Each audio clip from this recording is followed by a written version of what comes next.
mwetegese muli ready mugana lokani omugenyi waffe basabo ne banyabo olunaku olwaleero Asimani Anson Gemanya ambassador wa Katanga Ghetto Development League ate ambassador wa Logic nga olunaku olwaleero tuli mu Katanga tuli wano emabega ga JB Hostel tufunye omugenyi waffe asoose nga boolaba embeera bweri tulina abato atusanze bwetutyo wamu n'akakiiko ne twekuŋŋaanya nga mwomanyi mu collect and give hand campaign tusazeewo ne tumwerukaminga ne tutegekategekako akatono k'osobodde olaba ne badirector n'abalala ne tusalawo tusobole omwerukaminga era omugenyi waffe ono tusanze okulaba nnyabo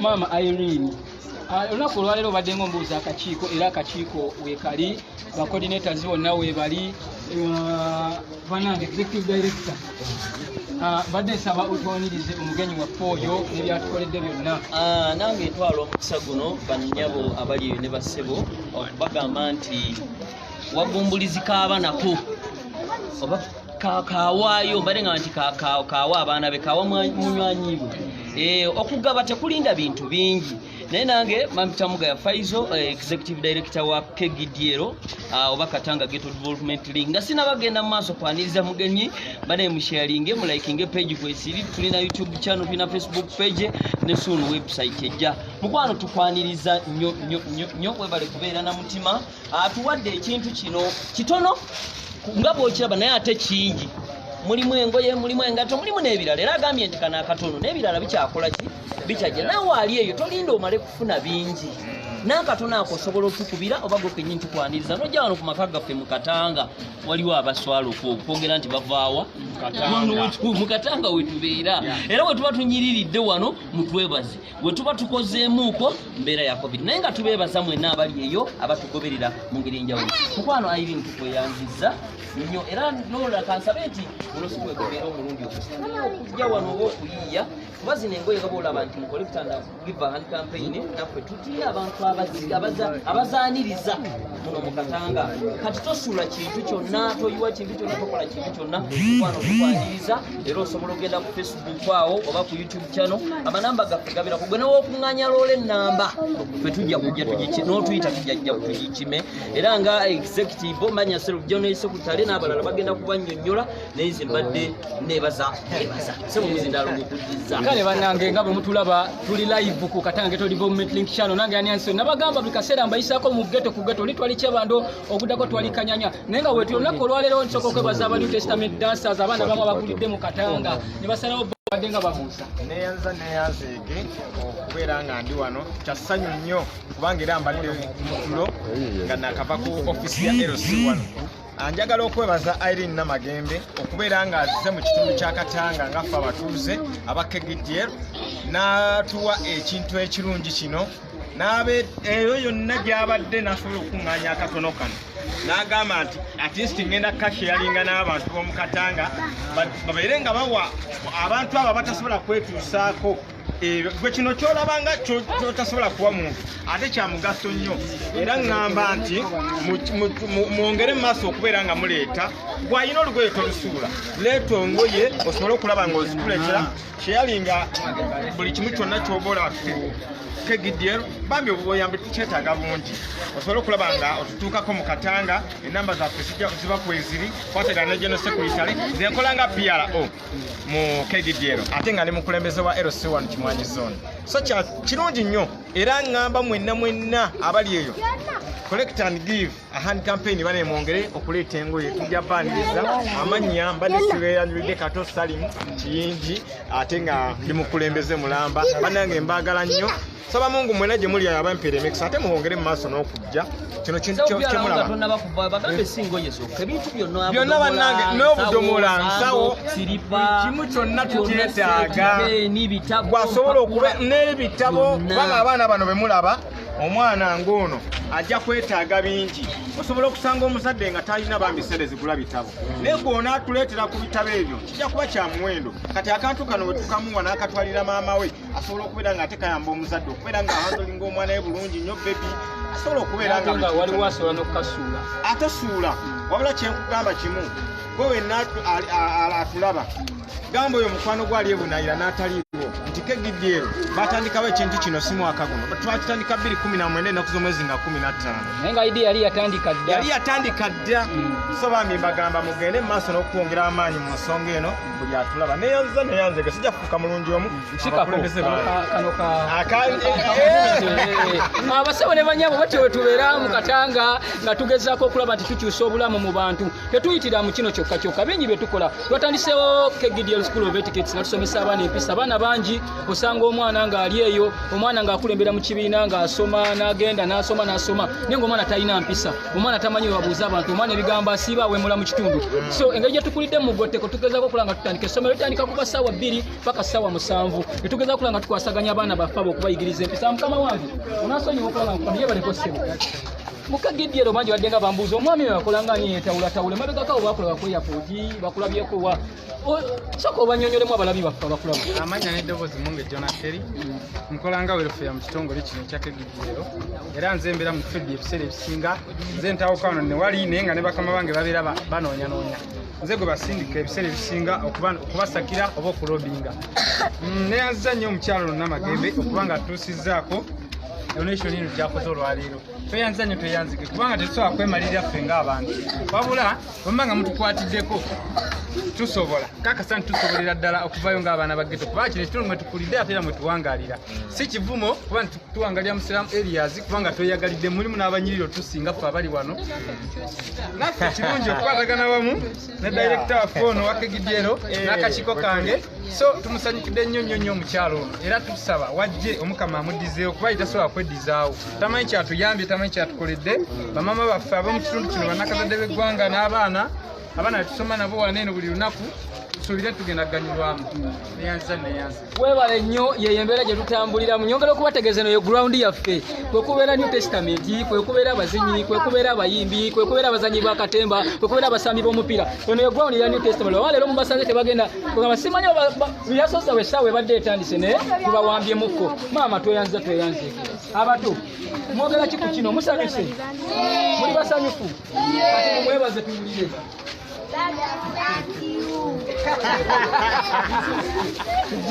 Yemera gye tubeera mu masomo ne banyawo tubeera basanyufu ebiseera bisinga, naye wano olaba ye ground yaffe kwe tusinga okubeesinga eri gy'olaba yonna waliyo gundi zaffe gyetera okugira wano bwe tugenda kusimba amakanda gaffe aba New Testament. Simanyi mukama wange Sebo, mbadde nsaba kwogerako naawe.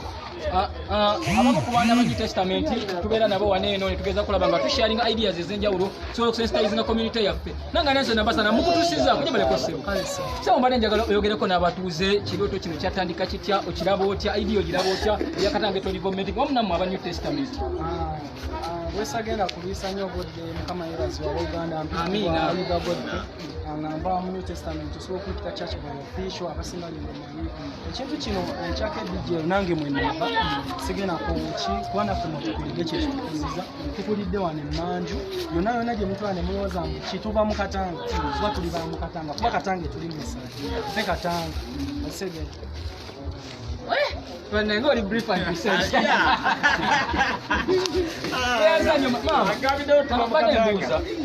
Kegidyero n'okumanya collection give a hand campaign.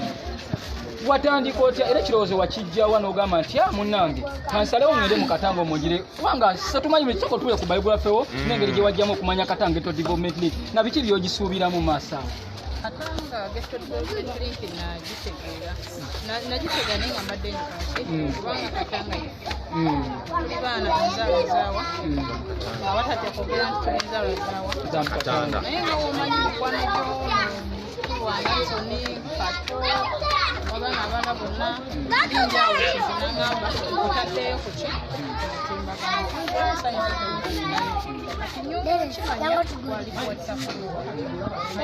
nsanyusa nenjigwa nemugamba oke nange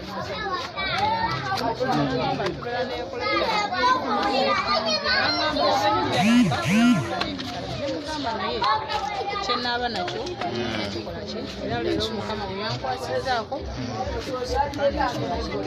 nze nsuubiranga kibiira kyensaba okutona kyobuusa tukeere ku makya international etali nsiemu owulira nti Canada, Sweden ezo ensi byebirooto bye tuloota era tuka ne bagamba Uganda mulimu ekibiina kye bayita KGDL nga yeffe bebakolaki era nga tulina ekirooto ekyokusituka tugende mu nsi ezo nga tugenza okupresentingira Uganda nga KGDL ekyo ekirooto kyange era kyendaba KGDL kyegenda tuukako sibananga obugalo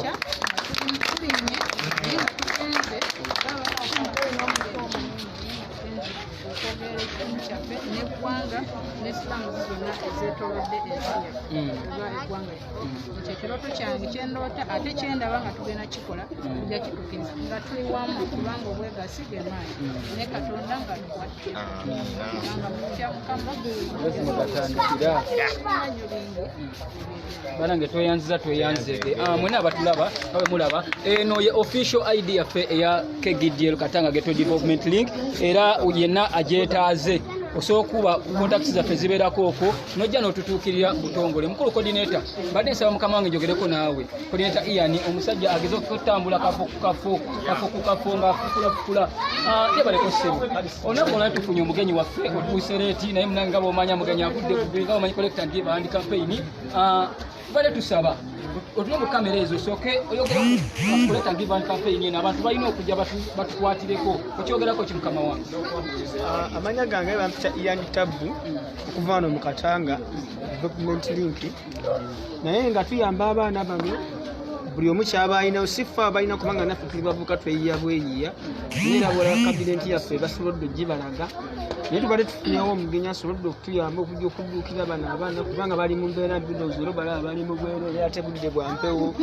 kati n'olwekyo tubadde tusaba ensi nga abatulaba batubyala tubaweereza nnyo bukiriki musobole okubulaba musobole okubeera nga musobole abaana bano okukola ki okubayamba kubanga naffe bennyini tetulina era tusaba buli eyeesimbyewo yenna alina bw'aba ali eyo ng'aba asobola okulaba ekintu kino asobola okukikola naye nga ye takikola kunoonya kaluba bula akikola lwa mwoyo gwa ggwanga olumirizwa abaana bano abatobola abantu nze nsigadde ndi coordinator Ian Tabu okuva mu kitongole kino olw'ekibiina kye tweyanzege abasebo ne bannyabo guno omulaba ogenda eri buli mukulembeze ono gwe mulaba akikoze si kansala si MP si chairman saani muntu wa bulijjo asituse n'aba n'obulumi eri omuntu owa wansi engoye zino zawadde tugenda tambula dottudo tuffe tubeera ku gurawundi tumanyi abantu baffe abali obubi ekyateesewo Katanga Ghetto Development Link bantu bangi badde nga beerimbika mu kimu oli n'agamba ngenda kuyamba buli omu ne bekkusa kyobola ffe tubibatuusaako live emabegakaawo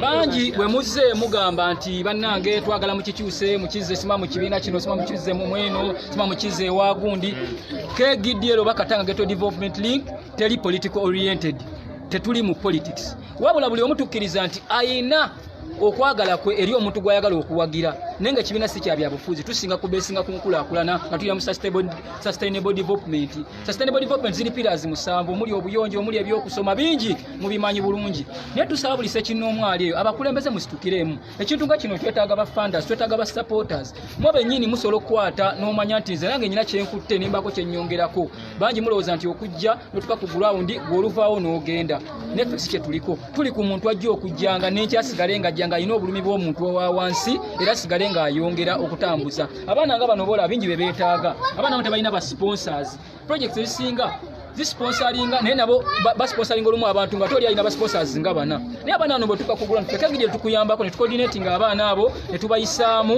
ne tukulaga nti eno family eri bweti eno eri bweti tetukikoze wano wokka tuli mu Katanga tuli mu Soweto tuli mu Busia tuli mu Katale tulina ba coordinators ekivulu tulina coordinators emulago bano welfare abolaba ne ba coordinators ne ba PR obagezaako kuyitayitamu tulina collector and give and campaign tulina music dance and drama tulina etiquette school of children mu KGDL esomesa abaana empisa so mbeebaza nnyo bakwano bange n'ab'eŋŋanda abatulaba mwebale nnyo olunaku olwali kiba ebadde surprise bagana bange unasonyiwa oluzungu lungi naye nga wekimanyi mbebaza nnyo mwenna director badde nsaba obeeko akagambo okweyongerako okuwa abantu bano mu mukyala Namagembe Shalom kyatukoledde then buli omu asiibule abantu baffe tumaye tugalewo. Okay, thank you very much. Thank you very much. May all might bless you. Sajja banganye okwogera oluzungu lwebadde tanditse naye nga oluzungu lutawanyiza ddala amaanyi wemba nkubye embogo temunenya naye nga today is a surprise. We have received this lady. She has done too much. Omanyi njagala jangu njogera luzungu Luganda bweza mu luzungu kale ndi musanyufu nnyo. He's so happy okwaniriza omukyalo ono to welcome her.